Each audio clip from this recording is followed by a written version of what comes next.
మాది Srikanth poultry form అండి. మాది ఇక్కడ ఆమన్గల్ మండలంలో ఉంది. ఆమన్గల్ విలేజ్లో ఉంది. మాది మేము కొత్త పోల్ట్రీ ఫామ్ కట్టాము. 20 కోట్లు లోన్ తీసుకున్నాము. దాని మీద ఒక 5 షెడ్లు పోతున్నాయి. ఒకటి ఈసీ షెడ్ ఉంది మాది. ఇందులో మేము 20 కోట్లు లోన్ తీసుకొని నిర్మించామండి.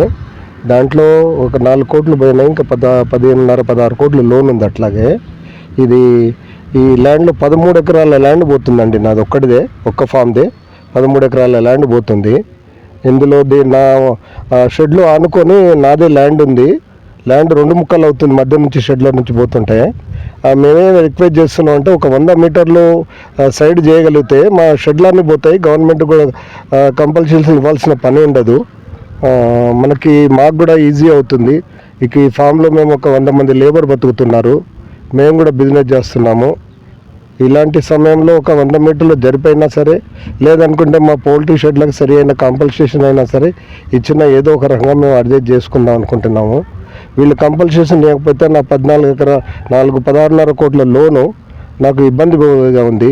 కాబట్టి నేను చాలా నష్టపోతాను. వీలైనంత వరకు గవర్నమెంట్తో, మనము ఆఫీసర్లతో, పాలిటిక్స్లతో న్యాయం చేయాలని కోరుచున్నాను నేను. కనుక దయచేసి నా సమస్యను పరిష్కరించాలని కోరుచున్నాను.